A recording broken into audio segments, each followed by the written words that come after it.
messages about perseverance and success feeling almost mocking in the harsh fluorescent light. Students pushed past each other with the kind of casual aggression that spoke of an environment where strength was the only currency that mattered. Room 142 was tucked away in the far corner of the building, down a hallway that smelled of industrial cleaner and defeat. Sarah's new classroom was smaller than she'd expected, with mismatched desks arranged in uneven rows and a chalkboard that had seen better decades. The previous teacher had left behind a few personal items, a wilted plant on the windowsill, some abandoned worksheets scattered across the desk, and a note that simply said, "Good luck," in handwriting that looked shaky. Sarah set down her briefcase and walked to the window, looking out at the desert landscape that stretched beyond the school's chain-link fence. The mountains in the distance looked like sleeping giants, their peaks sharp against the endless blue sky. This was her battlefield now, and she was going to approach it with the same strategic mindset that had kept her alive overseas. She'd studied the files of her most challenging students, memorizing their faces and backgrounds like intelligence reports. Tyler Brooks, the senior who'd sent 2 teachers to early retirement with his combination of intimidation and calculated cruelty. Madison Walsh, whose sweet face hid a vicious streak that had reduced a substitute teacher to tears just last month. Jake Rivera, Tyler's loyal enforcer who'd been suspended 3 times for threatening school staff.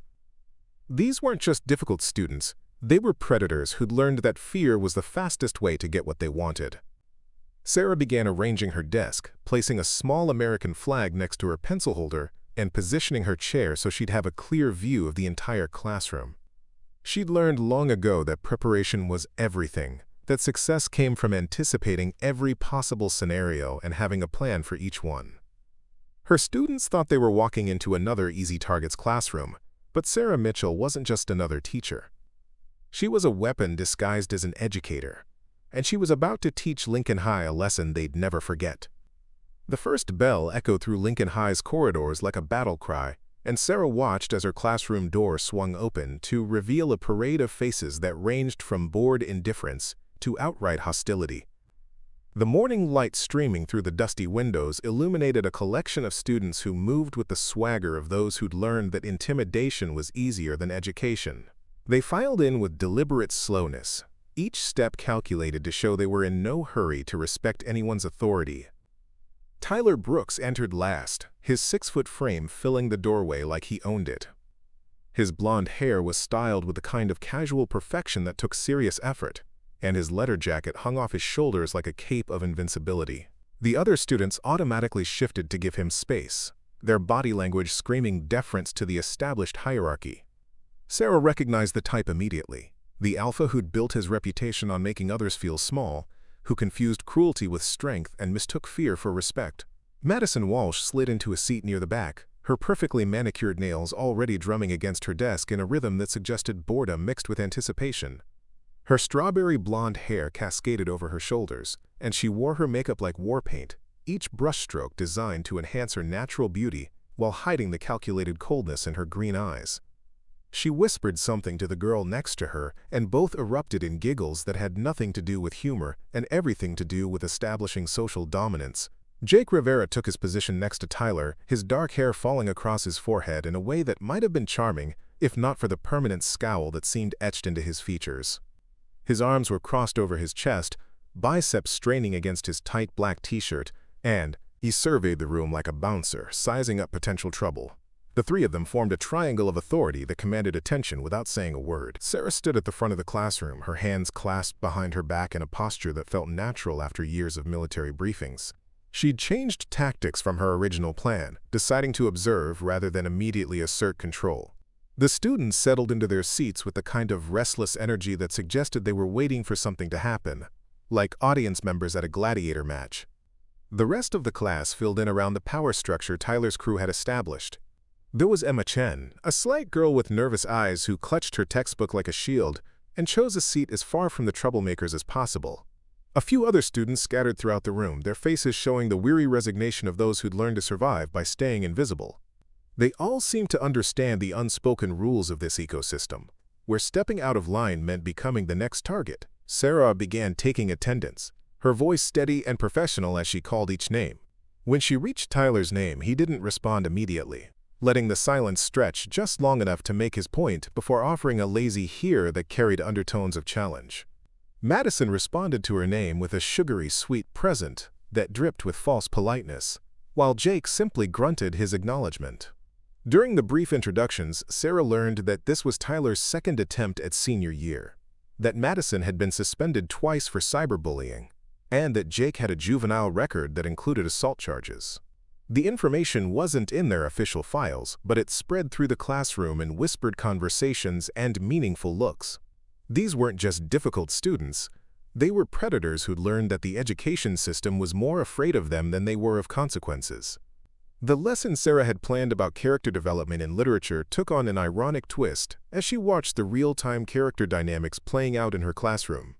Tyler made a point of interrupting her every few minutes with questions that were designed to derail rather than illuminate, while Madison provided a soundtrack of theatrical sighs and eye rolls that seemed choreographed for maximum disruption. Jake remained silent but menacing, his presence alone enough to make other students think twice about participating.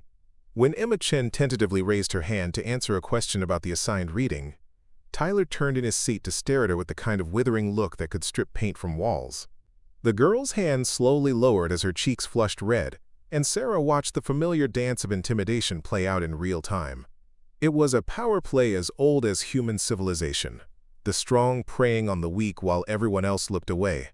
The 45-minute class period felt like an eternity, with each tick of the clock marking another small victory for chaos over order. Sarah maintained her composure throughout, her military training helping her recognize that this was reconnaissance, not yet open warfare. She needed to understand the enemy before she could develop an effective strategy to defeat them. When the bell finally rang, the students filed out with the same deliberate slowness they'd shown entering, but now there was an added element of satisfaction in their movements. They'd tested the new teacher and found her wanting. Another soft target who could be manipulated and controlled. Tyler paused at the door, turning back to offer Sarah a smile that was all teeth and no warmth. "Welcome to Lincoln High, Ms. Mitchell," he said, his voice carrying just enough respect to sound innocent to any administrator who might be listening. "I hope you'll enjoy your time here." The threat was subtle, but unmistakable, delivered with the confidence of someone who'd never faced real consequences for his actions. Madison followed close behind, her own smile equally predatory. Preparing and narrating this story took us a lot of time, so if you are enjoying it, subscribe to our channel, it means a lot to us. Now back to the story. "Pretty classroom," she commented, her eyes scanning the space like she was already planning its destruction. "It would be a shame if something happened to it." Jake said nothing, but his presence behind the other two was like a storm cloud, dark and full of potential violence. As the last student left, Sarah sank into her chair and allowed herself a moment to process what she'd just witnessed. This wasn't going to be about education in any traditional sense. This was going to be about survival, about establishing who had the real power in this concrete jungle. The students thought they'd just encountered another victim, but Sarah Mitchell had faced down enemies who actually posed a threat to her life. These teenagers had no idea what they were about to wake up. The teacher's lounge at Lincoln High felt like a war-zone medical tent, where the wounded came to lick their wounds and share horror stories in hushed tones. Sarah pushed through the heavy door during her lunch break, immediately hit by the smell of burnt coffee and the palpable tension that seemed to permeate every corner of the cramped space. 3 teachers sat around a small table, their faces bearing the 1,000-yard stare she'd seen on soldiers who'd been in combat too long. Mrs. Peterson, a 60-year-old math teacher with graying hair and worry lines etched deep around her eyes, looked up as Sarah entered.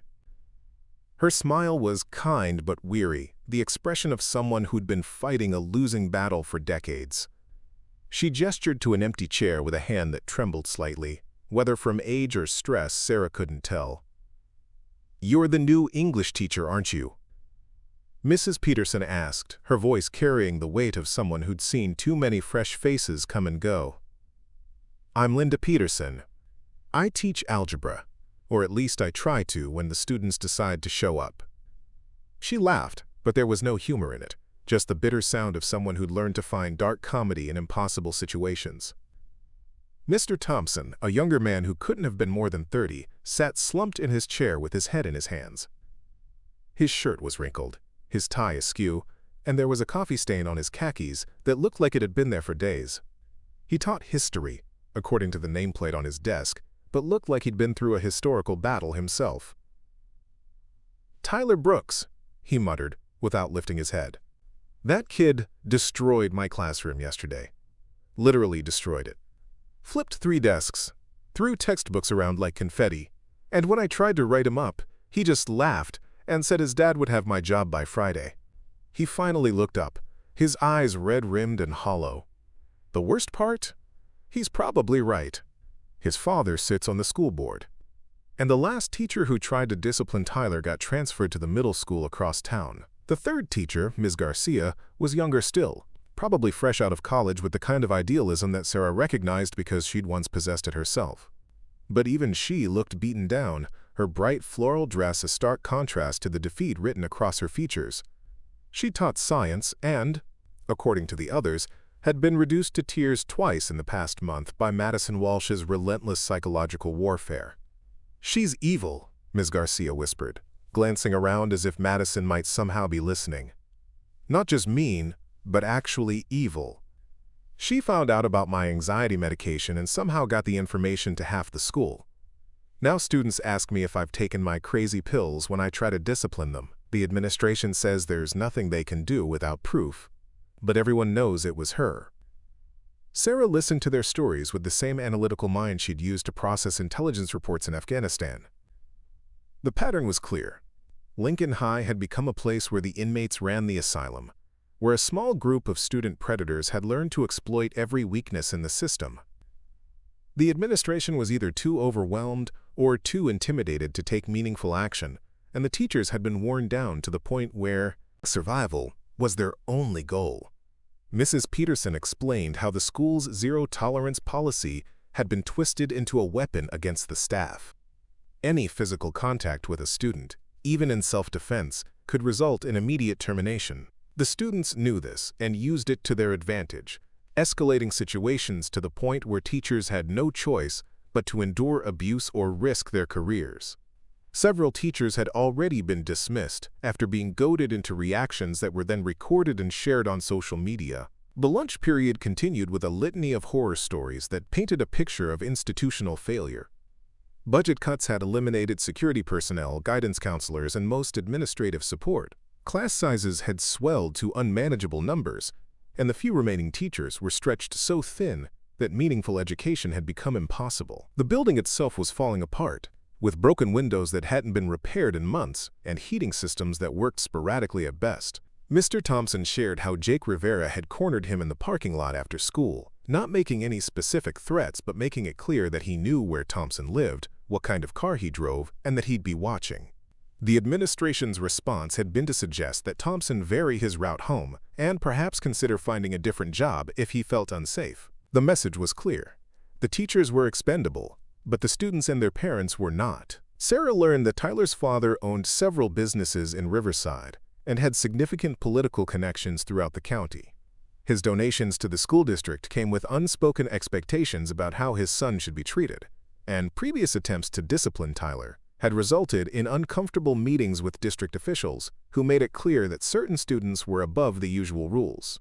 Madison's mother was a prominent attorney who specialized in suing school districts, and she'd made it known that she was always looking for new cases to pursue. The toxic environment extended beyond just the 3 main troublemakers. They'd created a culture where cruelty was rewarded and kindness was seen as weakness. Other students had learned to emulate their behavior, creating a cascading effect that poisoned the entire school atmosphere. Teachers reported incidents of vandalism, theft, and harassment that went uninvestigated, while any attempt to maintain order was met with accusations of discrimination or abuse. Ms. Garcia described how she'd tried to start an after-school science club, only to have the equipment vandalized and the room trashed within a week. When she'd suggested installing security cameras, the administration had cited budget constraints and privacy concerns. The message was clear. Teachers were expected to accept whatever happened to them in their classrooms as an inevitable part of working at Lincoln High. The conversation was interrupted by the sound of shouting from the hallway, followed by the crash of something heavy hitting the floor. The teachers looked at each other with the weary resignation of people who'd heard this symphony of destruction too many times before. Mrs. Peterson sighed and stood up, her joints creaking with the effort. "Probably another fight," she said matter-of-factly. "They'll break it up eventually. Write some reports that nobody will read, and tomorrow we'll do it all over again." She looked directly at Sarah with eyes that held decades of accumulated disappointment. "My advice? Keep your head down, don't make waves, and start looking for another job. This place eats people like you alive." As Sarah walked back to her classroom, she passed the scene of whatever incident had caused the commotion. Broken glass littered the hallway, and she could see janitors already starting the cleanup process with the mechanical efficiency of people who'd done this countless times before. Students walked past the destruction like it was invisible, their faces showing no surprise or concern. This was normal at Lincoln High, just another day in paradise. The Menda afternoon classes would bring new challenges, new tests of her resolve, and new opportunities for Tyler's crew to push the boundaries even further. But Sarah Mitchell had survived in places where the consequences of failure were measured in lives lost rather than hurt feelings. She understood now that Lincoln High wasn't just a school with discipline problems. It was a war zone where the wrong side was winning. The afternoon sun blazed through the windows of room 142, casting long shadows across the floor as Sarah prepared for her fifth period class. The heat was oppressive, and the ancient air conditioning unit wheezed like a dying animal, providing little relief from the stifling atmosphere. She'd spent her lunch break reviewing the behavioral reports of her most challenging students, trying to understand the psychology behind their actions. But nothing had prepared her for what was about to unfold. Tyler Brooks sauntered into the classroom 15 minutes late, his entrance deliberately disruptive as he made a show of checking his phone and sighing dramatically. His Letterman jacket was slung over his shoulder, and he wore a tank top that showed off his muscular arms, each movement calculated to remind everyone of his physical dominance. Madison Walsh followed close behind, her heels clicking against the linoleum floor in a rhythm that sounded like countdown to execution. Jake Rivera brought up the rear, his massive frame blocking the doorway momentarily before he squeezed through with the grace of a predator stalking its prey. Sarah looked up from her lesson plan, her expression neutral and professional. "Mr. Brooks, Ms. Walsh, Mr. Rivera, thank you for joining us. Please take your seats so we can continue with our discussion of character motivation and literature." Her voice carried the calm authority she'd perfected during military briefings, but she could feel the shift in the room's energy as the three troublemakers took their positions. Tyler made an exaggerated show of looking around the classroom, his eyes scanning the walls like he was seeing them for the first time. "You know, Ms. Mitchell, I was just thinking about how boring this room looks. Like, seriously boring. Don't you think it needs some personality?" His voice carried the false friendliness of a snake charmer, sweet on the surface but venomous underneath. Madison giggled, a sound like wind chimes in a hurricane. "Oh, Tyler's right. It's so plain, so institutional. Like a prison cell or something." She examined her nails with theatrical interest, then looked up at Sarah with eyes that sparkled with malicious intent. "Maybe we should help you decorate, Ms. Mitchell. I have some great ideas about how to make this place more memorable." Jake remained silent, but his presence was like a storm cloud gathering strength. He cracked his knuckles with deliberate slowness, each pop echoing through the classroom like a gunshot. The other students shifted uncomfortably in their seats, recognizing the signs of impending trouble. Emma Chen slunk lower in her chair, trying to become invisible, while the other students focused intently on their textbooks, hoping to avoid becoming collateral damage. Sarah set down her lesson plan and moved to the center of the room, her posture straight and commanding. "I appreciate your interest in the classroom environment, but right now we need to focus on our literature discussion. We were analyzing the antagonist's motivations in the short story you were assigned to read." She paused, letting her eyes sweep across the three troublemakers. "Can anyone tell me what drives a character to become hostile toward others?" Tyler's grin widened, and he leaned back in his chair until it balanced on two legs. "Oh, I know this one. Sometimes people become hostile because they're bored, like really, really bored. And when people get bored, they need to find ways to entertain themselves." He let the chair drop back to the floor with a loud bang that made several students jump. Madison clapped her hands together as if she'd just heard the most brilliant observation ever made. "That's so insightful, Tyler. Some people just need more excitement in their lives, more stimulation. She drew out the last word like she was savoring a piece of candy, her voice dripping with suggestion. Sarah felt the familiar tingle of awareness that had kept her alive in hostile territory overseas. These weren't just disruptive students anymore. They were predators who'd identified her as their next target. She'd seen the same calculating look in the eyes of insurgents who were planning an ambush, the same false casualness that preceded violence. "That's an interesting interpretation," Sarah replied, her voice steady despite the growing tension in the room. "But let's look at the text more carefully. The antagonist's hostility stems from a deeper psychological need to control others, to feel powerful by making others feel weak. It's actually a sign of insecurity rather than strength." The temperature in the room seemed to drop several degrees as Tyler's smile faded. His blue eyes hardened, and for a moment, Sarah saw past the teenager facade to something much more dangerous underneath. "Are you saying that hostile people are actually weak, Ms. Mitchell? That they're insecure?" His voice carried a warning that was impossible to miss. Madison's laugh this time was different, sharper, and more cutting. "Oh, that's a fascinating theory. But what if the people you're calling weak are actually the ones with real power? What if they're the ones who understand how the world really works?" She stood up from her desk, her movements fluid and predatory. "What if the people you think are victims are actually just naive?" Jake finally spoke, his voice a low rumble that seemed to come from somewhere deep in his chest. "Yeah. What if they just haven't learned the rules yet?" He stood as well, his 6'3" frame casting a shadow across Sarah's desk. "What if they need someone to teach them?" Sarah felt the familiar surge of adrenaline that had once prepared her for combat, but she forced herself to maintain her calm exterior. She'd been in situations where showing weakness meant death, and she recognized that this was a crucial moment in establishing the power dynamic of her classroom. The other students were watching intently, waiting to see how she would respond to this obvious challenge.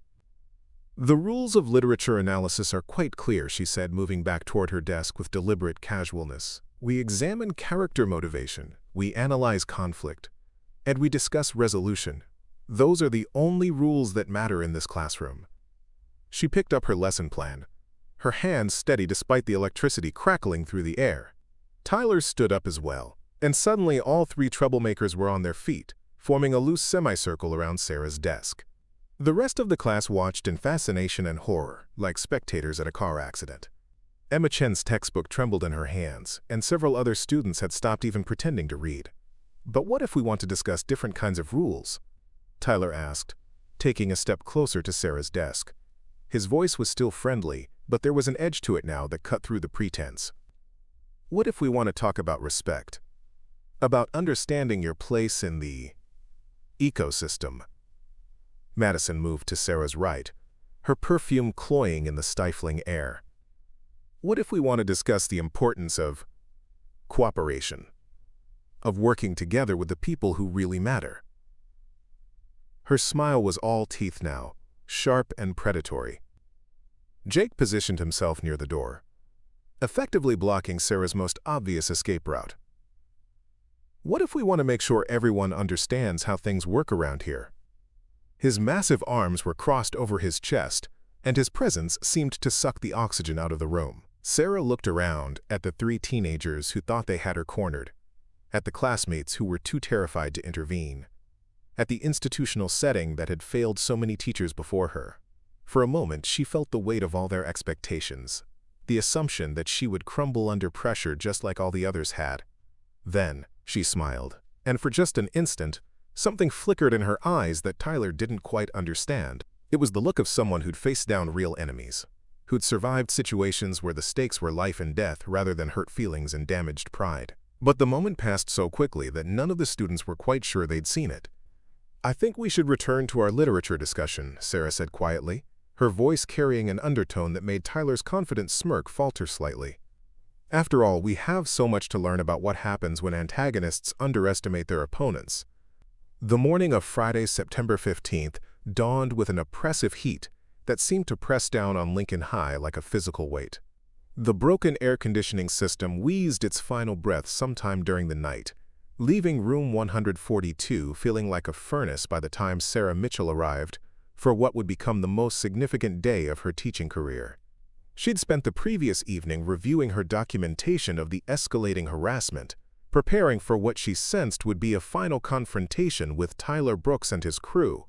Sarah's military training had taught her to recognize the signs of impending conflict, and every instinct she possessed was screaming that today would be different. The pattern of escalation over the past week had been methodical and deliberate, building towards something that felt inevitable. Tyler's confidence had grown with each small victory, each moment where Sarah had chosen restraint over retaliation. Madison's psychological warfare had become more sophisticated and vicious, targeting not just Sarah's authority but her very identity as an educator. Jake's physical intimidation had crossed new boundaries, with yesterday's shoulder check in the hallway serving as a clear message that the next escalation would be more serious. The hallways of Lincoln High buzzed with an electric tension that morning, as if the entire student body could sense that something significant was about to happen. Groups of students clustered around lockers, their conversations dying to whispers when Sarah passed. She could feel their eyes following her movements, some with curiosity, others with the anticipation of spectators gathering for a gladiator match. Emma Chen caught her eye near the main entrance, offering a nervous smile that carried more worry than encouragement. Sarah had dressed carefully that morning, choosing a navy blue blouse and dark slacks that would allow for freedom of movement while maintaining professional appearance. Her hair was pulled back in a tight bun that wouldn't obstruct her vision, and she wore flat-soled shoes that would provide stability on the linoleum floors. To any casual observer, she looked like any other teacher preparing for a normal day of classes. But Sarah Mitchell was preparing for war. Room 142 felt different when she entered it that morning, charged with an energy that seemed to crackle in the stifling air. Someone had been in her classroom overnight, she realized immediately. Her desk had been searched, with papers slightly out of place and drawers not quite closed properly. Her lesson plans had been rearranged, and there was a faint smell of cologne in the air that belonged to neither the janitor nor any of the female students. Tyler's signature scent, she realized, an expensive fragrance that probably cost more than most teachers made in a week. The vandalism was subtle but deliberate. Her whiteboard markers had been replaced with permanent ones that would ruin the surface. The class set of literature books had been tampered with, pages torn or defaced with crude drawings. Her computer password had been changed again, and this time there was a note taped to the monitor. "Today's the day, teacher. Hope you're ready for your final exam." Sarah documented everything with her phone camera, adding the evidence to the growing file she'd been building. The note was particularly damning, showing premeditation and a clear threat of escalation. She photographed it from multiple angles, making sure to capture the handwriting that she was certain would match samples from Tyler's previous work. The systematic nature of the harassment was now undeniable, creating a paper trail that would be crucial in whatever legal proceedings might follow. The first 3 class periods passed with unusual quiet, as if the entire school was holding its breath. Students seemed subdued, distracted, constantly glancing at their phones and whispering among themselves. Sarah noticed increased security presence in the hallways, though she wasn't sure if it was related to her situation or some other concern. Principal Rodriguez had been conspicuously absent from his usual morning rounds, and the substitute teachers seemed nervous and jumpy. During her lunch break, Sarah found the teacher's lounge nearly empty except for Mrs. Peterson, who looked up with genuine concern when Sarah entered. The older woman's face was pale with worry, and her hands trembled slightly as she set down her coffee cup. "Sarah, honey, I need to tell you something," Mrs. Peterson said, her voice barely above a whisper. "I overheard Tyler and his friends talking in the hallway this morning. They were planning something for your 5th period class. I couldn't catch all the details, but I heard them mention scissors and something about teaching you a lesson you'd never forget." Sarah felt her blood chill despite the oppressive heat. The escalation she'd been anticipating was moving faster than she'd expected, and the mention of scissors suggested a level of violence that went far beyond typical bullying behavior. This was crossing into assault territory, possibly attempted murder depending on their intentions. "Did you report this to the administration?" Sarah asked, though she already knew the answer from Mrs. Peterson's expression. "I tried to find Mr. Rodriguez, but his secretary said he was in meetings all morning. I left a message, but..." She trailed off, her expression conveying what they both understood: that the administration's track record of responding to threats was dismal at best. Sarah thanked Mrs. Peterson and spent the remainder of her lunch period making preparations. She reviewed the layout of room 142 in her mind, identifying potential weapons, escape routes, and tactical advantages. The scissors in her supply closet were industrial grade, designed for cutting heavy materials, with pointed tips that could easily penetrate clothing and skin. In the hands of angry teenagers with no understanding of consequences, they represented a serious threat. She also made a difficult decision about how to handle the situation. Her military training provided several options for dealing with armed adversaries, ranging from de-escalation techniques to neutralization tactics. But she was no longer a soldier operating under rules of engagement. She was a teacher bound by education codes and district policies. The use of force against students, even in self-defense, could result in criminal charges and the end of her career. Yet Sarah also understood that sometimes survival trumped policy, and that her primary obligation was to protect herself and the other students in her classroom. If Tyler and his crew were planning to use scissors as weapons, she had a moral duty to stop them before anyone was seriously injured. The documentation she'd been gathering would help establish the pattern of escalation and justify whatever actions she might need to take. The afternoon heat had reached unbearable levels by the time fifth period arrived, turning room 142 into a sauna that seemed to amplify every emotion. The broken air conditioning unit wheezed and rattled in the corner, providing no relief from the oppressive atmosphere. Sarah stood at the front of the classroom, her hands clasped behind her back in a posture that looked casual, but was actually a modified attention stance from her military training. Students began filtering into the classroom with an energy that felt different from previous days. Word had spread through the school's gossip network that something significant was planned for this class period, and the audience was larger than usual.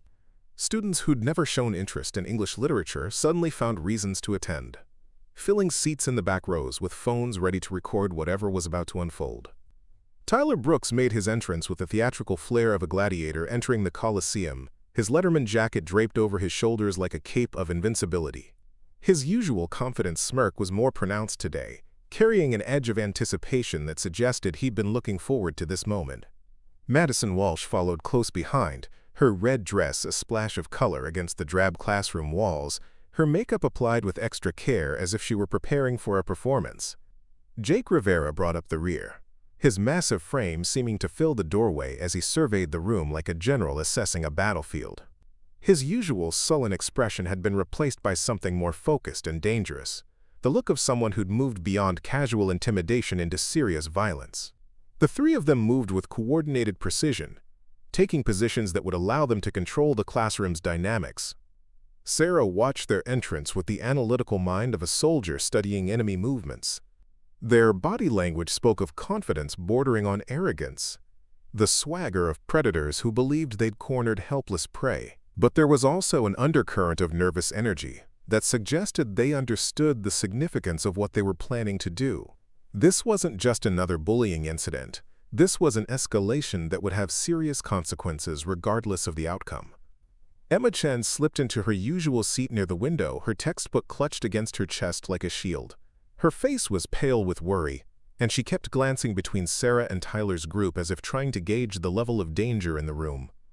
Other students settled into their seats with the kind of restless energy that preceded major events. Their attention focused more on the brewing confrontation than on any educational content. The classroom felt like a powder keg waiting for a spark as Sarah began taking attendance. Her voice remained steady and professional, but she was hyper-aware of every movement in the room, every shift in posture or expression that might signal the beginning of hostilities. Tyler responded to his name with exaggerated enthusiasm, drawing out his "here" into a mocking performance that earned snickers from his supporters. Madison's response was equally theatrical, her "present" delivered in a tone that suggested she was announcing her arrival at a royal court. Jake simply grunted his acknowledgement, but his eyes never left Sarah's face, studying her like a predator selecting the best angle of attack. The tension in the room was becoming palpable, thick enough to cut with the very weapons that Sarah suspected were about to make their appearance. "Today we're going to discuss the climax of our current story," Sarah announced, her words carrying more weight than the students realized. The moment when all the building tension comes to a head, when characters must face the consequences of their choices and actions. Tyler's grin widened, and he exchanged meaningful glances with Madison and Jake. Climax, huh? That sounds exciting, Ms. Mitchell. I love it when things come to a head. His voice carried a double meaning that wasn't lost on anyone in the room, and several students shifted uncomfortably in their seats. Madison giggled, a sound like wind chimes in a hurricane. Oh yes, I do love a good climax, especially when it's unexpected. She was recording with her phone now, not even trying to hide her intention to capture whatever was about to happen. Her fingers moved across the screen with practiced efficiency, likely streaming live to her social media followers. Sarah moved to the center of the room, positioning herself where she could see all the students while maintaining clear sight lines to the door and windows. In literature, the climax often reveals the true nature of characters. It strips away pretenses and shows who people really are when faced with crucial decisions. Tyler stood up from his desk with deliberate slowness, his height advantage making him feel more confident. You know what, Ms. Mitchell? I think you're absolutely right about climax revealing character. Some people think they're tough, but when the pressure really gets turned up, they show their true colors. He began walking toward the front of the classroom, his movements casual but purposeful. Jake rose from his seat as well, his massive frame creating a shadow that seemed to darken half the room. Yeah, and some people have been pretending to be something they're not for way too long. His voice was a low rumble that seemed to vibrate through the floor, and Sarah could see other students beginning to realize that this was moving beyond typical classroom disruption. Madison remained seated, but had positioned herself near the supply closet, her red dress bright against the institutional beige of the classroom walls. It's fascinating how stress reveals people's weaknesses, isn't it? All their little insecurities and fears just bubble right up to the surface. Her voice was sweet as honey, but there was venom underneath that made several students look toward the door. Sarah felt the familiar surge of adrenaline that had once prepared her for combat operations, but she forced her voice to remain calm and professional. That's an interesting observation. Of course, stress can also reveal hidden strengths that people didn't know they possessed. Sometimes pressure creates diamonds instead of breaking coal. Tyler's laugh was harsh and ugly, completely different from his usual charming facade. Hidden strengths? That's funny, Ms. Mitchell. The only thing I see here is someone who's been hiding behind rules and policies while her students lose respect for her every single day. He was now less than 10 feet from Sarah's position, close enough that she could smell his expensive cologne mixed with the scent of anticipation. The other students in the classroom were beginning to sense that this confrontation was moving into dangerous territory. Emma Chan had slumped lower in her seat, trying to make herself invisible, while several students near the back were glancing toward the door as if calculating escape routes. The phones that had been eager to record entertainment were now capturing something that looked increasingly like premeditated violence. Madison suddenly stood up, her movement sharp and decisive. You know what I think, Tyler? I think some people need a more hands-on demonstration of how things really work around here. She moved toward the supply closet with purpose, her heels clicking against the linoleum floor like a countdown timer. Sometimes you need the right tools to make your point clear. Sarah's military training kicked into high gear as she recognized the tactical significance of Madison's movement toward the supply closet. The positioning was classic, Tyler providing frontal distraction while Madison accessed potential weapons, and Jake controlled the flanking position. These weren't random teenagers acting on impulse. This was a coordinated assault that had been planned with disturbing precision. Ms. Mitchell, Tyler said, his voice taking on a more serious tone, I think it's time we had an honest conversation about respect. About understanding your place in the ecosystem here at Lincoln High. He continued his advance, now close enough that Sarah could see the calculation in his eyes. See, you've been operating under some misconceptions about who has the real power in this room. Jake had positioned himself to cut off Sarah's most direct route to the door, his massive presence serving as both physical barrier and psychological intimidation. Yeah, and misconceptions can be dangerous things, teacher. They can lead people to make really bad decisions. His voice carried the weight of someone who'd used physical intimidation to get his way for years. Madison was now at the supply closet, her hands moving through the drawers with the efficiency of someone who knew exactly what she was looking for. Where are they? Where are the good scissors? She muttered, loud enough for everyone to hear. The little safety scissors won't work for what we need to do. We need something with some real... authority. The temperature in the room seemed to drop despite the broken air conditioning, and Sarah could feel the shift in energy as the situation moved from intimidation into actual threat territory. The mention of scissors in Madison's increasingly frantic search confirmed what Mrs. Peterson had overheard, and Sarah began running through tactical options with the speed of a computer processor. "Found them," Madison announced triumphantly, pulling a pair of industrial scissors from the bottom drawer of the supply closet. The metal blades caught the afternoon light streaming through the windows, their pointed tips gleaming with menace. "These should work perfectly for our little demonstration." The sight of the scissors changed everything in room 142. Students who had been watching with curiosity now looked genuinely frightened, and Emma Chen let out a small gasp of alarm. The phones that had been recording casual disruption were now capturing what appeared to be the prelude to serious violence. Several students near the back of the room half rose from their seats, clearly wanting to leave but afraid to move.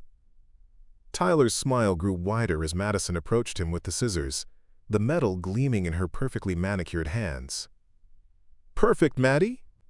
"Ms. Mitchell needs to understand that some lessons require more than just words." He held out his hand expectantly, and Madison placed the scissors in his palm with ceremonial precision. Sarah's mind raced through her options with the clinical efficiency she developed during combat operations. She could attempt to de-escalate through verbal negotiation, but Tyler's body language suggested he was past the point of rational discussion. She could try to retreat to the door, but Jake's positioning made that unlikely to succeed. She could call for help, but the administration's track record of responding to threats was essentially non-existent. "Now then, Ms. Mitchell," Tyler said, hefting the scissors with obvious satisfaction, "let's talk about respect, about understanding hierarchy, about what happens to people who don't know their place." The classroom had gone completely silent, except for the wheezing of the broken air conditioner and the rapid breathing of frightened students. Jake stepped closer, his shadow falling across Sarah's position. "Some people learn the easy way, and some people learn the hard way. Which way you think she's going to choose, Tyler?" His voice carried the casual cruelty of someone who'd never faced real consequences for his actions. Madison was practically vibrating with excitement, her phone held high to capture every moment of what she clearly expected to be Sarah's complete humiliation. "Oh, this is going to be so educational. I can't wait to see what happens when someone finally understands how powerless they really are." Her voice had taken on a shrill quality that suggested she was more invested in this outcome than her usual casual cruelty would indicate. Sarah looked around the room at the faces of her students, seeing a mixture of fear, excitement, and morbid curiosity. These weren't just kids watching a teacher get bullied anymore. They were an audience gathered for what appeared to be a premeditated assault with a deadly weapon. The gravity of the situation was finally dawning on some of them, but none seemed prepared to intervene. Tyler raised the scissors, the pointed blades now level with Sarah's chest. "Last chance, teacher. You can apologize for being so difficult. Promise to cooperate with us from now on, and maybe we'll let you keep your job." Or, he let the threat hang in the air like smoke from a gunshot, his eyes bright with the anticipation of someone who'd crossed a line and found freedom on the other side. "Or what, Tyler?"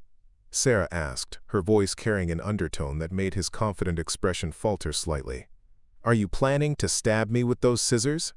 Are you really prepared to commit assault with a deadly weapon in front of 30 witnesses with recording phones?" Madison's laugh was high and brittle. "She thinks we're bluffing, Tyler. She thinks we don't have the courage to follow through." Her voice carried a challenge that was clearly designed to push Tyler past any remaining hesitation. "Show her. Show everyone what happens when someone doesn't respect the natural order." That's when Sarah Mitchell smiled, and for the first time since entering Lincoln High School, she allowed her carefully maintained facade to slip completely. The smile wasn't the nervous expression of a frightened teacher. It was the cold, predatory grin of someone who'd survived 3 combat tours in Afghanistan and faced down actual enemies who wanted her dead. The change in Sarah's demeanor was subtle but unmistakable to anyone who understood body language. Her stance shifted slightly, weight distributing evenly across both feet, her hands moving from behind her back to a ready position at her sides. The transformation was so quick that most students missed it, but Tyler's predatory instincts recognized the shift in energy, and for the first time that day, uncertainty flickered across his features. "You know what's interesting about combat, Tyler? Sarah said, her voice taking on a conversational tone that somehow made it more menacing than any shout could have been. It's not about being the biggest or the meanest or the most willing to hurt people. It's about training, preparation, and understanding the difference between actual threats and playground bullies. Tyler's hand wavered slightly, but Madison's voice urged him forward. Do it! Stop talking and do it! Show her who runs this school! Her phone was shaking in her excitement, the video quality suffering as her adrenaline spiked. She's just a teacher. She can't do anything to stop you. Jake moved closer, his massive frame intended to intimidate Sarah into submission. That's right, teacher. Time to learn your place. Time to understand how things really work around here. His hands flexed at his sides, and Sarah could see him calculating the best way to grab her if she tried to run. Sarah's smile widened, and something flickered in her eyes that Tyler didn't quite understand. It was the look of someone who'd faced down insurgents with actual weapons, who'd survived firefights in the mountains of Afghanistan, who'd killed enemy combatants and slept peacefully afterward. But the moment passed so quickly that none of the students were quite sure they'd seen it. I think you should put those scissors down, Tyler, Sarah said quietly, her voice carrying an authority that seemed to come from somewhere deeper than classroom management training. I think you should step back, apologize to your classmates for frightening them, and sit down before you do something that will change your life forever. Tyler's laugh was forced and brittle. You think you can tell me what to do? You think you have any authority here? He raised the scissors higher, the blades now pointed directly at Sarah's throat. I'm done playing games, teacher. It's time for your final lesson. That's when Tyler Brooks made the biggest mistake of his 17 years on Earth. He lunged forward with the scissors, aiming for what he probably thought was a non-lethal but terrifying attack on Sarah's shoulder. He'd clearly never faced anyone with actual combat training, because his movement was telegraphed, clumsy, and left him completely vulnerable to counterattack. Sarah's response was faster than conscious thought, pure muscle memory developed through years of close-quarters combat training and refined by actual battlefield experience. She sidestepped Tyler's attack with fluid grace, her left hand intercepting his wrist and redirecting his momentum, while her right hand struck the nerve cluster in his forearm with surgical precision. The scissors clattered to the floor as Tyler's grip went numb, the metallic sound echoing through the suddenly silent classroom like a gunshot. Before Tyler could recover from the shock of his attack being neutralized so easily, Sarah had spun him around and applied a restraint hold that was both professionally effective and extremely painful.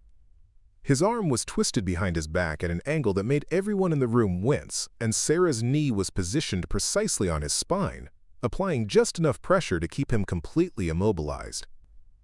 The entire sequence had taken less than 3 seconds, but to the students watching in stunned silence, it seemed to happen in slow motion. One moment Tyler was attacking with scissors, the next he was face down on the linoleum floor with his arm twisted behind his back and a combat veteran's knee keeping him pinned like a specimen in a laboratory. Madison's scream of rage and disbelief echoed through the classroom as she watched her boyfriend neutralized with professional efficiency. You can't do that. You can't touch students. That's assault. I'm calling the police. I'm calling my mother. You're going to prison for this.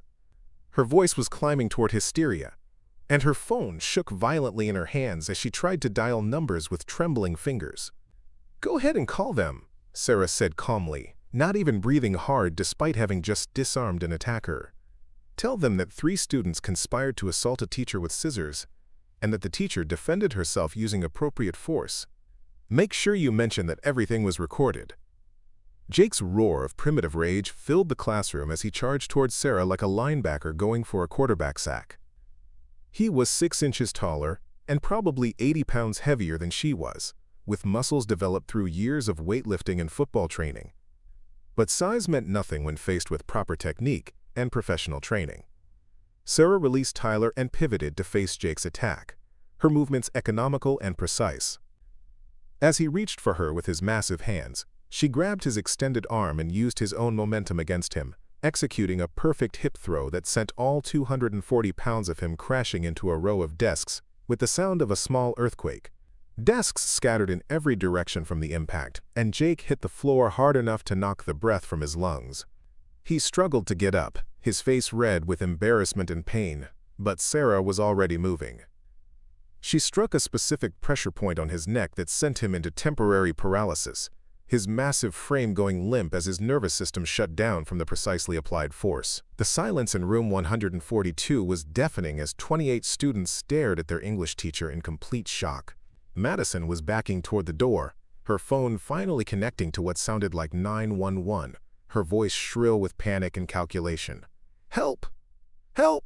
There's a crazy teacher attacking students at Lincoln High. She's got military training. She's trying to kill us." Emma Chen had pressed herself against the far wall, her textbook fallen forgotten on the floor, her eyes wide with a mixture of terror and awe. The other students were frozen in place, unsure whether to run or stay, afraid of becoming targets themselves if they moved too quickly. The phones that had been recording entertainment were now capturing something that looked like a scene from an action movie. Sarah walked calmly to where the scissors had fallen, picking them up and examining them in the afternoon light that streamed through the windows. "These are interesting tools," she said conversationally, as if she were discussing a piece of literature rather than a weapon that had just been used to threaten her life. In the right hands, they can be used to create things, to help people, to make life better. In the wrong hands, they become instruments of fear and intimidation. Tyler was trying to crawl toward the door, his right arm still numb from Sarah's nerve strike and his pride wounded more severely than his body. "You're insane," he gasped, his voice cracking with pain and humiliation. "You can't do this to students. My father will destroy you. He'll have you arrested, fired, prosecuted. You'll never work anywhere again." Sarah set the scissors on her desk with deliberate care, her movements controlled and professional. "Your father can certainly try, Tyler, but you might want to consider the legal ramifications of what just happened here. Assault with a deadly weapon is a felony, regardless of your age. Conspiracy to commit assault is also a felony. And since this was clearly premeditated, based on the evidence I've been documenting for the past week, the charges are going to be quite serious." Madison was still on the phone with 911, her voice shaking as she provided increasingly dramatic descriptions of the situation. "A teacher at Lincoln High School has attacked students with martial arts. She's holding us hostage. She's military trained and extremely dangerous. Send police immediately. Room 142. Her name is Sarah Mitchell." Sarah listened to the call with the same calm expression she'd maintained throughout the confrontation. "You might want to mention to the dispatcher that students attacked me first with scissors, Madison. You might want to tell them about the 3 days of escalating harassment and threats that preceded this incident. You might want to explain how you and your friends have been terrorizing teachers and students for years, while the administration looked the other way." The sound of sirens was already growing louder in the distance, which suggested that someone else had also called 911, probably another teacher who'd heard the commotion from the hallway. Sarah was actually relieved that law enforcement was on the way, because it would provide an official record of what had happened and establish the timeline of events. Tyler had managed to reach the door, but his escape was blocked by Jake's unconscious body sprawled across the threshold. "This isn't over," he snarled, his voice filled with the impotent rage of someone who'd never faced real consequences for his actions. "My father sits on the school board. He knows the district attorney. You have no idea what kind of trouble you're in." Sarah moved to the window, looking out at the desert landscape that stretched beyond Lincoln High's chain-link fence. The mountains in the distance looked peaceful and eternal, unchanged by the human drama that had just played out in her classroom. "You know what's interesting about consequences, Tyler? They don't care about your father's connections or your family's money. Actions have results, and the results of attacking a teacher with scissors are going to follow you for a very long time." Jake was beginning to stir, his massive frame slowly coming back to consciousness as the nerve strike wore off. He looked around the classroom in confusion, trying to piece together what had happened and why he was lying on the floor, surrounded by overturned desks. When he saw Sarah standing calmly by the window, apparently unharmed, his face contorted with rage and disbelief. "How?" he muttered, struggling to get to his feet. "How did you do that? You're just a teacher. You're supposed to be weak." His voice carried the bewilderment of someone whose entire worldview had just been shattered by 3 seconds of professional combat training. Sarah turned back to face the room, her expression serene and controlled. "I'm not just a teacher, Jake. I'm a teacher who spent 3 years in Afghanistan with the Army Rangers. I'm a teacher who's been trained to neutralize threats and protect people who can't protect themselves. I'm a teacher who understands the difference between real danger and playground bullying." The revelation hit the room like a bombshell, explaining everything that had just happened while raising 1,000 new questions. Madison stopped mid-sentence in her phone call, her mouth hanging open as she processed the information. Tyler's struggles to reach the door ceased as he realized that he'd just attacked someone with actual combat experience. The other students looked at Sarah with new eyes, seeing not just a mild-mannered English teacher but a warrior who'd been hiding in plain sight. Emma Chen found her voice first, her words barely above a whisper but audible in the stunned silence. "Ms. Mitchell, were you really in the army? Did you really fight in Afghanistan?" Her question carried a mixture of awe and fear, as if she were speaking to someone from another world entirely. Sarah nodded, her expression gentle despite everything that had just happened. "3 tours of duty, Emma. I was a staff sergeant with the 75th Ranger Regiment. I led soldiers through some of the most dangerous territory on Earth, where a moment's hesitation could mean the difference between life and death." She paused, looking around at the faces of her students. "I came here because I wanted to do something different with my life. I wanted to help young people learn and grow instead of fighting enemies. But I never forgot my training, and I never stopped being ready to protect people who need protection." The classroom door burst open, and 3 police officers entered with weapons drawn, their eyes quickly scanning the scene of overturned desks, an unconscious teenager on the floor, and a teacher standing calmly by the window. Principal Rodriguez followed close behind, his face pale with what looked like genuine terror at the potential liability implications of whatever had happened in his school. "Nobody move!" the lead officer shouted, his voice carrying the authority of someone trained to handle dangerous situations. "Hands where I can see them. Everyone remain calm and follow our instructions." His eyes swept the room, taking in the evidence of struggle while assessing potential threats. Sarah raised her hands slowly, her movements deliberate and non-threatening. "Officers, I'm Sarah Mitchell, the teacher. I was attacked by students with scissors and defended myself using appropriate force. The weapon is on my desk, and I'm fully cooperating with your investigation." Her voice was calm and professional, the tone of someone who dealt with law enforcement in various capacities throughout her military career. Madison pointed at Sarah with shaking fingers, her voice shrill with panic and indignation. "She's lying! She attacked us! She grabbed Tyler and threw Jake across the room. She's got military training, and she's dangerous! Arrest her!" Her phone was still recording, capturing everything for what she assumed would be crucial evidence in her favor. Tyler struggled to his feet with obvious difficulty, his right arm still hanging limply at his side and his face flushed with humiliation. "She assaulted me! She could have broken my arm. She attacked students without provocation. This is assault and battery." His voice cracked with pain and the desperate need to reframe the narrative in his favor. The lead officer looked around the room with experienced eyes, taking in the scissors on the teacher's desk, the overturned furniture that suggested serious physical struggle, and the teenagers who looked more angry than injured. His years of experience with domestic violence calls and bar fights had taught him to read between the lines of conflicting stories. "Ma'am, I need you to step away from the desk and move to the center of the room," he said to Sarah, his voice professional but not hostile. "Keep your hands visible and move slowly. We're going to sort this out, but everyone needs to remain calm while we gather information." Sarah complied immediately, her movements precise and controlled. "Officer, I have extensive documentation of the threats these students made against me, recordings of their harassment over the past several days, and multiple witnesses to their behavior. I was attacked with scissors and defended myself using minimal necessary force to neutralize the threat." Principal Rodriguez stepped forward, his face flushed with embarrassment and barely controlled panic. The potential liability of this situation was enormous, and he was clearly calculating the political and financial ramifications of having a teacher physically confront students, regardless of the circumstances. "Officers, there's been a serious misunderstanding here. Ms. Mitchell is a new teacher, and there have been some adjustment difficulties.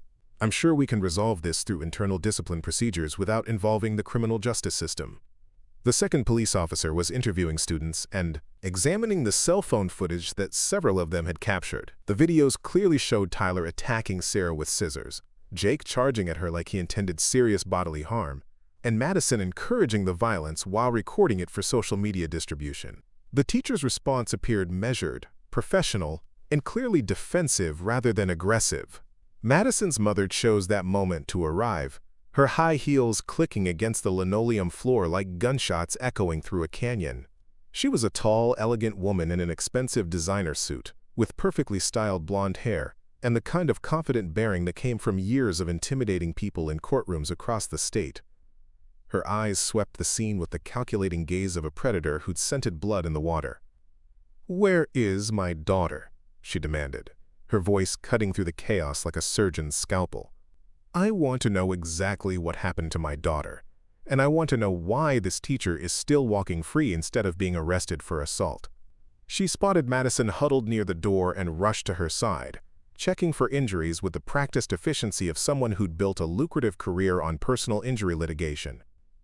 Tyler's father arrived moments later, his presence filling the doorway like a thundercloud about to unleash lightning. He was a big man, probably in his mid-50s, with the kind of physical presence that came from years of manual labor before business success had moved him into executive positions. His face was red with rage, and his voice carried the authority of someone who was accustomed to getting his way through sheer force of personality and political connections. "Which one of you is the teacher who attacked my son?" he bellowed, his eyes scanning the room until they settled on Sarah with predatory focus. "Lady, you just made the biggest mistake of your entire life. You don't put your hands on my boy and walk away from it. I don't care if you're a teacher, a principal, or the governor himself." The lead police officer stepped between Tyler's father and Sarah, his voice calm but firm, with the authority of someone who dealt with angry parents in crisis situations many times before. "Sir, I need you to step back and let us handle this situation professionally. We're gathering information and trying to determine exactly what happened here. Your son appears to be uninjured, and everyone is currently safe." Madison's mother was examining her daughter for injuries with the thoroughness of someone conducting a legal deposition, her voice taking on the professional tone she used when building cases. "Madison, I need you to tell me exactly what happened here. Did this teacher touch you inappropriately? Did she threaten you verbally? Did she use any weapons against you or your friends?" Her phone was already out, recording everything for potential legal proceedings. Sarah remained standing in the center of the room, her hands visible and her expression calm despite the chaos swirling around her. She'd been through enough military debriefings and legal reviews to understand the importance of staying composed during official investigations. The truth was on her side, she had documentation to prove it, and she was confident that the evidence would speak for itself. Imogen finally found her courage, her voice trembling but clear as she addressed the officers. "Officers, you need to know that Ms. Mitchell didn't attack anyone. Tyler and his friends had been harassing her for days. They cornered her with scissors and threatened to stab her. She was just defending herself." Her statement was shaky but coherent, and several other students began nodding in agreement. More students began to speak up, their voices overlapping as they described what they'd witnessed. The phones that had been recording the confrontation were now potential evidence, and the officers began collecting them to review the footage more thoroughly. The narrative that Madison and Tyler had tried to establish was beginning to crumble under the weight of multiple witnesses and video evidence that clearly showed who had initiated the violence. Tyler's father's face was turning purple with rage as he realized that his son might not be the victim in this situation. "I don't care what anyone says happened here. No teacher has the right to put hands on a student, period. I want her arrested, I want her fired, and I want her prosecuted to the fullest extent of the law. This is completely unacceptable." Madison's mother was equally furious, but her anger was more controlled and strategic, focused on building a legal case rather than just expressing outrage. "This is clearly a case of excessive force by a school employee who has no business working with children. My daughter has been traumatized by this incident, and we will be seeking full damages for her pain, suffering, and emotional distress." She was already calculating potential settlement amounts and media opportunities. The lead officer had been quietly reviewing the cell phone footage that several students had voluntarily provided, and the videos told a clear and damning story. Tyler was shown attacking Sarah with scissors in what appeared to be a premeditated assault. Jake was captured, charging at her with obvious intent to cause physical harm, and Madison was recorded encouraging the violence while filming it for social media distribution. The teacher's response had been measured, professional, and clearly defensive in nature. "Ma'am," the officer said to Sarah, "I need to ask you about your background and training. Do you have any military or law enforcement experience that would explain your ability to handle this situation the way you did? His question was professional and neutral, seeking information rather than making accusations. Sarah nodded, her voice steady and professional despite the chaos around her. Yes, officer. I served 3 tours of duty in Afghanistan with the United States Army Rangers. I hold the rank of Staff Sergeant and have extensive training in close-quarters combat, threat assessment, and crisis de-escalation. I used minimal necessary force to neutralize an attack with a deadly weapon while protecting myself and the other students in my classroom. The revelation hit the room like a tactical nuclear weapon, reshaping everyone's understanding of what had just occurred. Tyler's father's angry bluster faltered as he realized that his son had just attacked a decorated combat veteran with scissors. Madison's mother's calculating expression changed as she understood that her daughter had been encouraging an assault on someone trained to eliminate enemy combatants. Principal Rodriguez looked like he might faint as the liability implications of the situation became clear. Tyler himself seemed to physically shrink as the reality of what he'd done sank in like a stone dropped in deep water. He'd brought scissors to a metaphorical gunfight, attacking someone whose training and experience in actual combat made his high school tough guy persona look like a child's game. The invincible image he'd cultivated crumbled in the face of professional competence. Jake was finally fully conscious, sitting up among the overturned desks and rubbing his neck where Sarah had struck the pressure point that temporarily paralyzed him. His face was pale as he realized how easily he'd been disabled by someone less than half his size, and the physical dominance that had been his primary source of confidence was revealed as an illusion when faced with actual training. Madison was crying now, but they weren't tears of pain or genuine fear. They were tears of rage and humiliation. The emotional response of someone who'd never faced real consequences for their actions and was now confronting the possibility that their carefully constructed world of privilege and immunity was about to collapse around them. The second police officer had finished interviewing students and reviewing evidence, and the picture that emerged was damning for Tyler's crew. Multiple witnesses described days of systematic harassment and intimidation, with the scissors attack being the culmination of a carefully planned campaign of psychological warfare that had crossed the line into the attempted assault with a deadly weapon. From what I can determine based on witness statements and video evidence, the lead officer announced, we have 3 students who conspired to assault a teacher with scissors.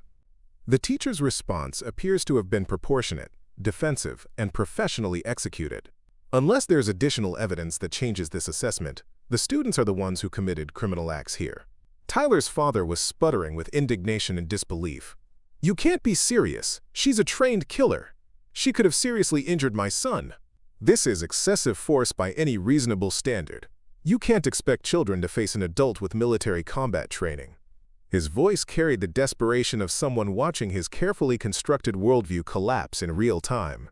Madison's mother was more strategic in her approach, already thinking about damage control and potential appeals.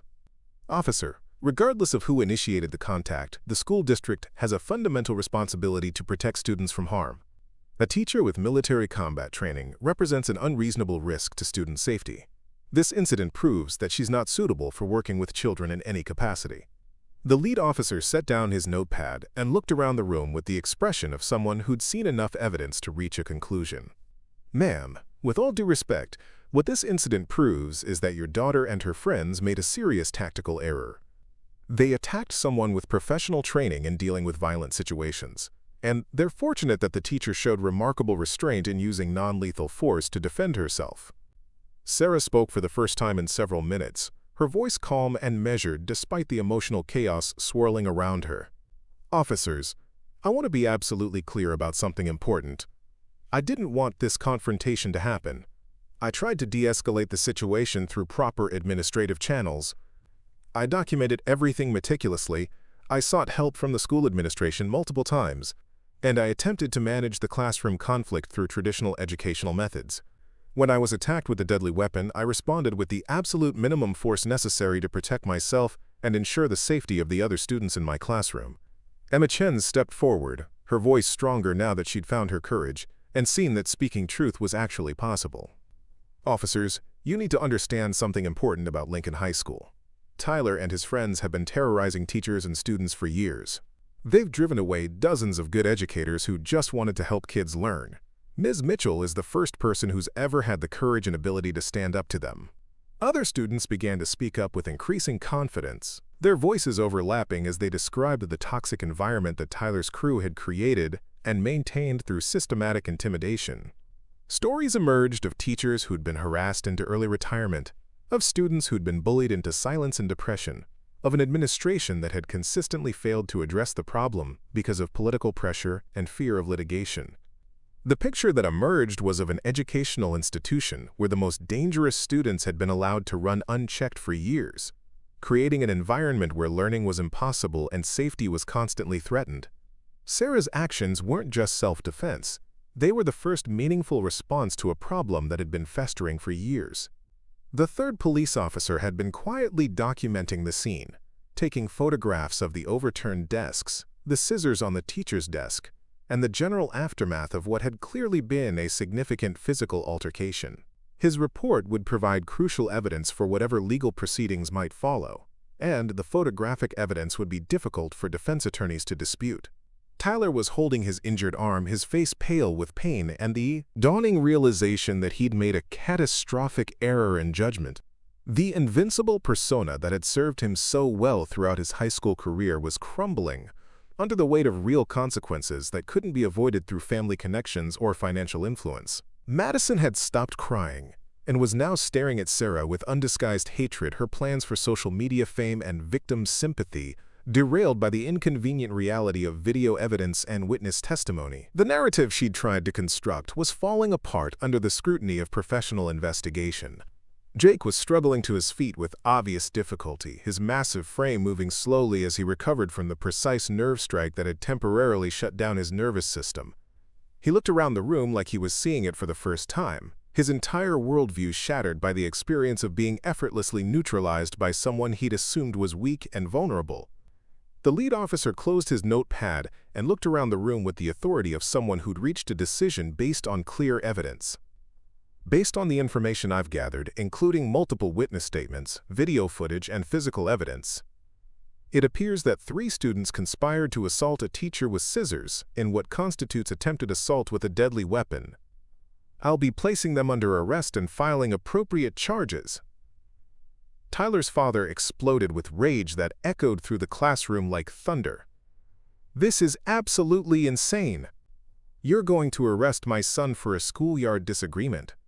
You're going to ruin his future over a simple misunderstanding. I'll have your badge for this. I'll have your job. I know the chief of police personally. Madison's mother was more controlled but equally furious, her legal mind already working on appeals and media strategy. Officer, this is clearly a case of disproportionate response by someone who should never have been allowed near children. We'll be filing federal civil rights violations against the school district and pursuing criminal charges against this teacher. This won't end here. Principal Rodriguez was desperately trying to find a middle ground that would minimize the district's legal exposure and political fallout. Officers, perhaps we can resolve this through internal disciplinary measures and restorative justice programs. The school has established procedures for handling conflicts between students and staff members. We don't necessarily need to involve the criminal justice system in what might be better addressed through educational intervention. Sarah looked at the principal with the kind of steady gaze that had once made enemy combatants reconsider their tactical decisions. Mr. Rodriguez, 3 students just conspired to attack me with scissors in front of multiple witnesses. This stopped being a school disciplinary matter the moment deadly weapons were introduced into the equation. These students need to face real legal consequences for their premeditated actions. The lead officer nodded in agreement with Sarah's assessment. The teacher is absolutely correct. When weapons are involved and there's clear evidence of premeditated assault, it becomes a criminal matter that supersedes school district policies. State law regarding assault with a deadly weapon doesn't provide exceptions for student status. He looked at Tyler, Madison, and Jake with professional seriousness. You 3 are under arrest for conspiracy to commit assault with a deadly weapon. The next 2 hours were a chaotic blur of Miranda rights being read, phone calls to parents and high-priced attorneys, and the formal processing of arrests that would change 3 young lives forever. Tyler, Madison, and Jake were handcuffed and led out of the classroom in front of their peers, their faces showing varying degrees of shock, anger, and humiliation, as the reality of serious legal consequences finally penetrated their armor of privilege and entitlement. Sarah remained in the classroom throughout the investigation, providing detailed statements to officers and turning over the extensive documentation she'd been methodically collecting for the past week. Her approach to gathering evidence proved invaluable, providing a clear timeline of escalating harassment and threats that supported her claim of self-defense while establishing the premeditated nature of the attack. Emma Chen approached her as the officers finished their interviews, her voice still shaky but filled with genuine gratitude. "Ms. Mitchell, I want to thank you for what you did today. Tyler and his friends have been making life hell for everyone in this school. Teachers, students, even the maintenance staff were afraid of them. You're the first person who's ever had the courage to stand up to them." Other students began to gather around with increasing confidence, their voices overlapping as they shared their own stories of harassment and intimidation that had been suffered in silence for years. The picture that emerged was of an educational institution where fear had replaced learning, where bullies had been allowed to operate with impunity while their victims suffered without hope of meaningful intervention. Principal Rodriguez made one final attempt to minimize the situation and protect the district from liability. "Ms. Mitchell, I hope you understand that this incident will require a thorough internal investigation. The school district will need to review your actions to ensure they meet our standards for appropriate staff behavior. There may be administrative consequences, regardless of how the criminal proceedings develop." Sarah looked at him with the kind of calm assessment she'd once used to evaluate potential threats in hostile territory, her voice carrying an undertone that made him step backward involuntarily. "Mr. Rodriguez, I've carefully documented your failure to address the harassment I reported through proper channels. I've recorded our conversations where you suggested I should be more flexible with students who were making explicit threats against my safety. If the district wants to investigate my actions, they should be prepared for me to investigate theirs with equal thoroughness." The threat was subtle but unmistakable, delivered with the precision of a surgical strike. Sarah had been gathering evidence not just against her student tormentors, but against the administrative system that had enabled and protected them. The school district's legal liability in this situation was enormous, and any attempt to scapegoat her would result in a very public and very expensive legal battle that would expose years of institutional failure. News of the incident spread through Lincoln High School like wildfire in dry grass, reaching every corner of the building before the final bell rang. By the time students were boarding buses and heading home, every teenager in the school knew that Tyler Brooks, Madison Walsh, and Jake Rivera had been arrested for attacking a teacher with scissors, and that the quiet English instructor had turned out to be an Army Ranger with 3 combat tours in Afghanistan. The story grew with each telling, but the core facts remained consistent and verifiable. The school's most feared bullies had been systematically defeated by someone who looked like a mild-mannered educator, but possessed the training and experience of a professional warrior. The myth of their invincibility had been shattered in less than 10 seconds of actual confrontation. Local news media arrived just as the school day officially ended, their cameras capturing footage of police cars, ambulances, and the general chaos surrounding an incident that would dominate headlines for weeks to come.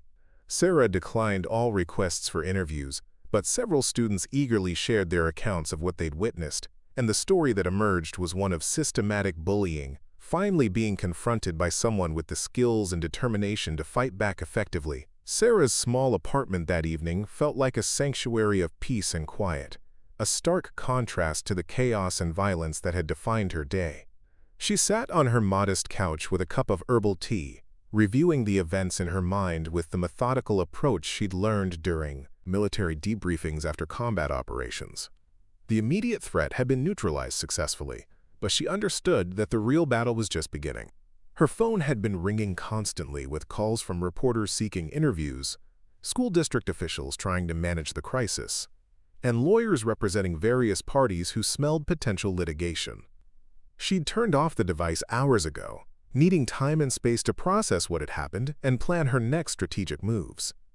The legal proceedings would be complex and politically charged, and she needed to be prepared for whatever challenges lay ahead. The small framed photograph of Marcus sat on her coffee table, his infectious grin as bright as ever despite the years that had passed since his death in the mountains of Afghanistan. She picked it up carefully, studying his face and remembering their long conversations about the kind of difference they wanted to make in the world after their military service ended. Today had certainly been a victory of sorts, but it had come at a personal and professional cost that she was still calculating. The morning brought a new set of challenges and opportunities that would reshape Sarah's life in ways she couldn't have anticipated.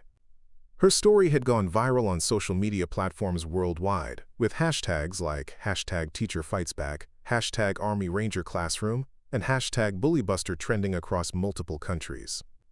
The video footage of her disarming Tyler and neutralizing Jake had been shared millions of times, turning her into an overnight internet sensation and inadvertent symbol of educator empowerment. The school district's phone lines were completely jammed with calls from parents expressing wildly different opinions about the incident. Some callers strongly supported Sarah's actions, praising her for standing up to dangerous bullies and creating a safe learning environment where education could actually occur. Others vehemently condemned her use of physical force, arguing that teachers should never resort to violence against students regardless of the circumstances or level of threat they faced. Principal Rodriguez called an emergency faculty meeting for early morning, his face pale with exhaustion and stress from dealing with the media circus and political pressure that had erupted overnight. The district's team of lawyers had been working through the night, trying to develop a response strategy that would minimize legal liability while addressing the public relations nightmare that was unfolding across multiple media platforms. Sarah arrived at the meeting to find herself the absolute center of attention from her fellow educators, their reactions ranging from open admiration to visible fear. Some teachers looked at her as a hero who'd finally stood up to the bullies that had been making their professional lives miserable for years. Others seemed genuinely afraid of her, worried about working alongside someone who demonstrated such deadly efficiency in handling a crisis situation. Mrs. Peterson approached her with tears streaming down her weathered cheeks, her voice shaking with emotion. "Sarah, honey, I want you to know that what you did yesterday was the bravest thing I've witnessed in 37 years of teaching. Those students have been terrorizing educators and children for years, and you finally showed them that there are real consequences for their actions." Her gratitude was genuine and heartfelt. Mr. Thompson was more cautious and conflicted in his approach, reflecting the concerns of many educators who felt unprepared for the level of violence that had become commonplace in their profession. "I genuinely admire what you did, Sarah, but I'm worried about the precedent this incident might set. Are we supposed to physically fight our students now? Are we expected to have military training just to work in public schools safely?" The district's chief legal counsel, a sharp-dressed woman named Ms. Chen who specialized in crisis management, addressed the faculty with the kind of professional demeanor that came from years of handling explosive situations. "The district is conducting a thorough and impartial investigation of yesterday's incident. Ms. Mitchell has been placed on administrative leave with full pay pending the completion of this investigation. We ask that all staff members refrain from commenting to media outlets about this situation." Sarah had expected this standard response from the administration. Administrative leave was absolutely standard procedure in situations involving any physical altercation between staff and students, regardless of the circumstances or evidence. She'd be fully compensated during the investigation period, but she wouldn't be allowed in any classroom until the district determined whether her actions were legally and professionally justified. The investigation took 8 weeks of intensive scrutiny, during which time Sarah became a prominent national figure in heated debates about school safety, teacher rights, appropriate use of force in educational settings, and the epidemic of violence that was making many schools dangerous for both educators and students. She received tens of thousands of messages of support from teachers across the country who'd faced similar situations without her specialized training or confidence. The legal proceedings against Tyler, Madison, and Jake moved forward steadily, despite their families' desperate attempts to minimize the charges through political pressure and expensive legal representation. The video evidence was absolutely overwhelming, and the testimony of multiple witnesses painted a crystal-clear picture of premeditated assault with a deadly weapon. Their high-priced attorneys argued that they were just misguided teenagers who'd made a serious mistake, but the prosecution maintained that attacking a teacher with scissors constituted attempted murder. Tyler's father's extensive political connections proved far less influential than he'd hoped they would be. The public outcry over the incident had made this a case that couldn't be quietly swept under the rug through backroom deals and campaign contributions. The district attorney was facing a competitive re-election campaign and couldn't afford to appear soft on school violence or give the impression that wealthy families could buy their children out of serious legal consequences. Madison's mother's threatened federal lawsuit never materialized, despite her initial bluster and media appearances. The evidence against her daughter was too overwhelming, the public sentiment too strongly opposed to their version of events, and the potential for a devastating countersuit too great to risk. Instead, she quietly enrolled Madison in an expensive private boarding school in another state, hoping to escape the notoriety and social media infamy that had followed the incident. Jake's assault on Sarah was ultimately ruled to be a hate crime by prosecutors, given the systematic nature of the harassment campaign and the fact that it was motivated by his desire to intimidate her into submission through fear and violence. The enhanced penalties meant that he would face adult charges despite being a minor, a legal consequence that his family continued fighting through expensive appeals that were draining their financial resources. The school district's internal investigation concluded that Sarah had acted entirely appropriately in defending herself against a deadly weapon attack by multiple assailants. The administration's documented failure to address the harassment she'd reported was deemed a significant contributing factor in the escalation of the situation to violence. Principal Rodriguez was quietly reassigned to a meaningless desk job in the district office, and several other administrators faced disciplinary action for their negligent handling of the crisis. Sarah was officially offered her teaching position back with a formal written apology from the district superintendent and a substantial financial settlement to avoid further legal action that could have exposed even more institutional failures. The settlement package included provisions for dramatically improved security measures, comprehensive training for administrators in handling harassment, complaints, and a strict zero-tolerance policy for any threats against staff members. But Sarah had developed different plans during her administrative leave period. The private security consulting firm that specialized in school safety had contacted her multiple times, offering her a senior position developing comprehensive training programs for teachers and administrators on recognizing and responding to escalating threats. The salary was more than triple what she'd earned at Lincoln High, and the work would allow her to make a meaningful difference on a much larger scale across multiple school districts. The massive media attention had also brought unexpected opportunities that opened new career paths. A major publishing house had approached her about writing a detailed book about her experiences, and several television networks had expressed serious interest in producing a documentary about school violence and teacher safety. Her story had resonated powerfully with people far beyond the education community, tapping into broader concerns about safety and security in American institutions. Sarah's final day at Lincoln High School was emotionally complex and bittersweet. The students who'd witnessed her confrontation with Tyler's crew looked at her with a mixture of genuine admiration and awe that bordered on hero worship. She'd become a legend in their minds, the teacher who'd stood up to the bullies and won decisively. But she also understood that her continued presence had become a distraction from the real work of education that needed to happen. Emma Chen approached her as she was carefully packing up her classroom materials, her voice still carrying traces of nervousness but filled with sincere gratitude. "Ms. Mitchell, I wanted to thank you personally for everything you did. Not just for stopping Tyler and his friends that day, but for showing all of us that we don't have to accept abuse as normal or inevitable. I've started taking martial arts classes because of your example." Other students had similar stories of inspiration and empowerment. The incident had motivated many of them to stand up for themselves and others, to refuse to accept bullying as an inevitable part of their educational experience. Several had joined the self-defense club that Emma had founded, learning practical skills for protecting themselves while building confidence and mutual support networks. The teaching staff gathered for an informal farewell reception in the faculty lounge, their faces showing a complex mixture of gratitude, concern, and uncertainty about the future. Sarah had definitively broken the cycle of fear that had paralyzed the school for years, but her departure left them wondering whether they could maintain the positive progress she'd started without her protective presence. Mrs. Peterson presented her with a card signed by every teacher in the building, her voice trembling with emotion. "Sarah, you've shown all of us that we don't have to accept the unacceptable. You've given us hope that things can actually change for the better, that we can create schools where teachers and students are genuinely safe. Thank you for your incredible courage." 18 months later, Sarah was traveling extensively across the country, training educators and administrators in comprehensive threat assessment and crisis response protocols.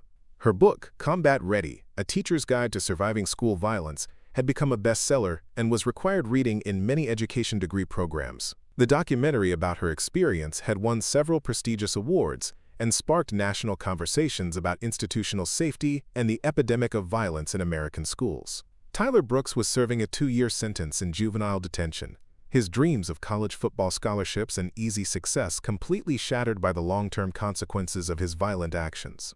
His father's construction business had suffered significantly from the negative publicity, with several major contracts being canceled by companies that didn't want to be associated with the family name. The lesson about real consequences had finally been learned, though at a devastatingly steep price. Madison Walsh was struggling to adapt to life at her new private boarding school, where her reputation had preceded her arrival and her usual intimidation tactics proved completely ineffective. The other students knew her story from social media, and she found herself isolated and friendless for the first time in her privileged life.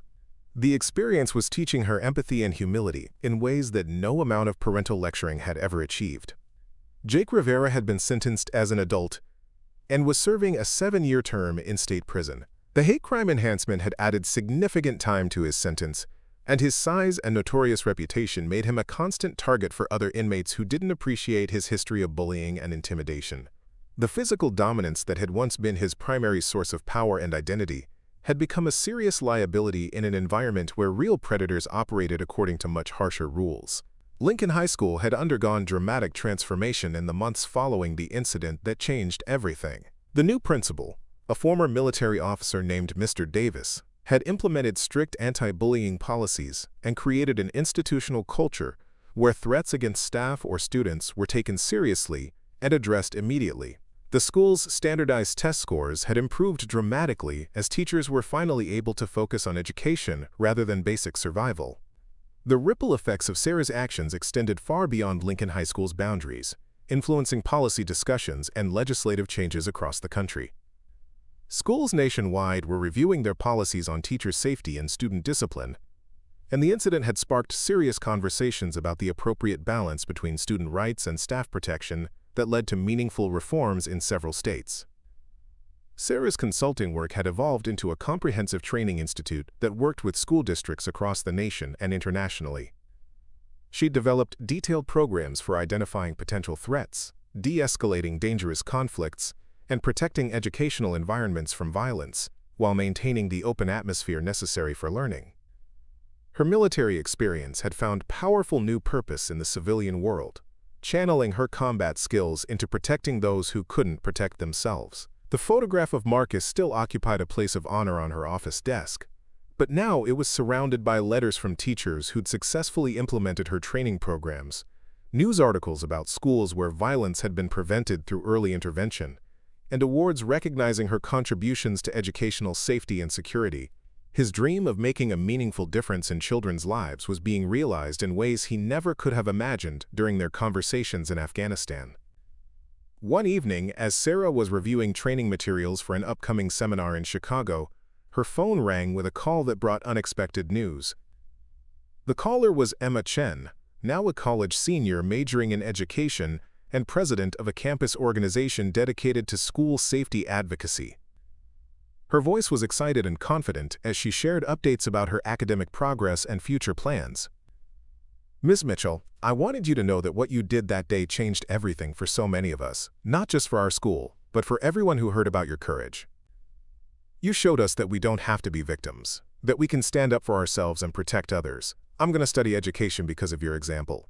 I want to be the kind of teacher who protects students the way you protected all of us." Sarah smiled warmly as she listened to Emma's enthusiasm, remembering the frightened girl who'd cowered in the back of her classroom just a few years earlier. The transformation was remarkable and inspiring, representing exactly the kind of positive change that made all the challenges and difficulties worthwhile. The traumatic incident with Tyler and his crew had been devastating, but it had also been transformative for everyone involved in ways that continued to unfold. The conversation continued for over an hour, with Emma sharing stories about other students from Lincoln High who'd been inspired by Sarah's example to pursue careers in education, law enforcement, and social work. The culture of fear and intimidation that had once dominated the school had been completely replaced by one of empowerment, mutual support, and genuine learning. Students were actively protecting each other, teachers were confident in their authority and safety, and meaningful education was happening in classrooms that had once been battlegrounds. As Sarah ended the call, she reflected on the unexpected journey that had brought her from the mountains of Afghanistan to the classrooms of America, and then to her current role as a national advocate for educational safety. The combat skills she'd learned in military service had found entirely new purpose in protecting those who couldn't protect themselves. The warrior had evolved into a guardian, and the guardian had become a teacher in the truest and most meaningful sense of the word. The scissors that had once been weapons of intimidation and fear now sat in a display case in her office, serving as a powerful reminder of the day that everything changed for the better. They were accompanied by a plaque that read, "In memory of those who refused to be victims, and in honor of those who stood up for others when it mattered most." It was a fitting tribute to the courage that had transformed a moment of crisis into a catalyst for positive change that continued spreading across the country. The legacy of that sweltering afternoon at Lincoln High School continued to expand and influence lives across the nation, inspiring teachers and students to refuse to accept bullying and violence as normal or inevitable parts of the educational experience. Sarah's story had become a powerful symbol of hope for educators who felt powerless against the epidemic of violence that had invaded their classrooms and threatened their basic safety. The message was crystal clear. Sometimes the best defense requires a strong offense, and sometimes the most important lessons have nothing to do with textbooks or standardized curricula.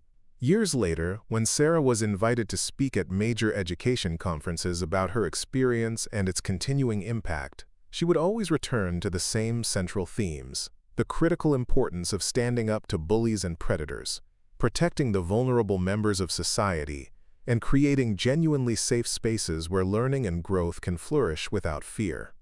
The incident at Lincoln High had been traumatic and life-changing, but it had also been absolutely necessary, a watershed moment that altered the trajectory of countless lives for the better.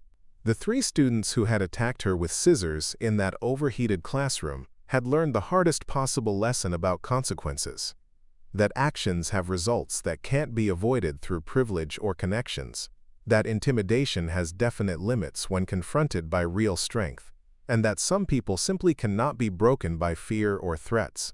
Their former victims had learned an even more important lesson: that they didn't have to accept abuse as normal, that they had fundamental rights to feel safe in their schools and communities, and that sometimes heroes emerge from the most unexpected places when they're needed most. Sarah Mitchell had entered room 142 as a quiet, determined teacher, hoping to make a positive difference through literature and learning. She'd left as a warrior who'd proven that while the pen might often be mightier than the sword, the right person wielding either weapon with skill and courage can change the entire world. The students at Lincoln High School would never forget the day their mild-mannered English teacher turned out to be so much more than anyone had realized. And the ripple effects of that transformative lesson would continue spreading through future generations of educators and students for decades to come. Up next, you've got two more standout stories right on your screen. If this one hit the mark, you won't want to pass these up. Just click and check them out. Picture this: a quiet new teacher walking into the most dangerous classroom in Arizona, where students sharpen pencils into weapons and respect is earned through fear. Her name is Sarah Mitchell, and she's about to face a moment that will turn everything upside down. When the worst bullies in school corner her with scissors aimed at her throat, they have no idea they're about to meet someone who survived 3 combat tours in Afghanistan and can disarm an enemy in seconds. Before we jump back in, tell us where you're tuning in from. And if this story touches you, make sure you're subscribed, because tomorrow, I've saved something extra special for you. Sarah Mitchell adjusted her rearview mirror one final time before stepping out of her beat-up Honda Civic into the scorching Arizona heat. The parking lot of Lincoln High School stretched before her like a concrete desert, already shimmering with waves of heat even though it was barely 8 in the morning. At 28, Sarah looked younger than her years, with shoulder-length brown hair pulled back in a simple ponytail and wearing a modest blue dress that screamed, "New teacher trying too hard." She clutched her leather briefcase tighter, feeling the familiar weight of her lesson plans and the unfamiliar flutter of nerves in her stomach. This wasn't her first time in hostile territory, but somehow Lincoln High felt more intimidating than the mountains of Afghanistan ever had. The school building loomed before her, a sprawling brick structure that had seen better decades, with windows that looked like tired eyes and graffiti creeping up the walls, despite the maintenance crew's best efforts. Groups of students already clustered around the entrance, their voices carrying across the parking lot with the kind of casual cruelty that made Sarah's jaw tighten. She'd chosen this place deliberately. After leaving the Army Rangers 6 months ago, Sarah had turned down offers from prestigious private schools in Phoenix and Scottsdale. She wanted to be here, in Riverside, where the median income barely scraped by and where most teachers lasted less than 2 years before transferring out or quitting altogether. Her commanding officer would have called it a suicide mission, but Sarah saw it as a chance to make a real difference, to honor the memory of her best friend Marcus, who died in her arms during their final deployment. The principal, Mr. Rodriguez, had been brutally honest during her interview.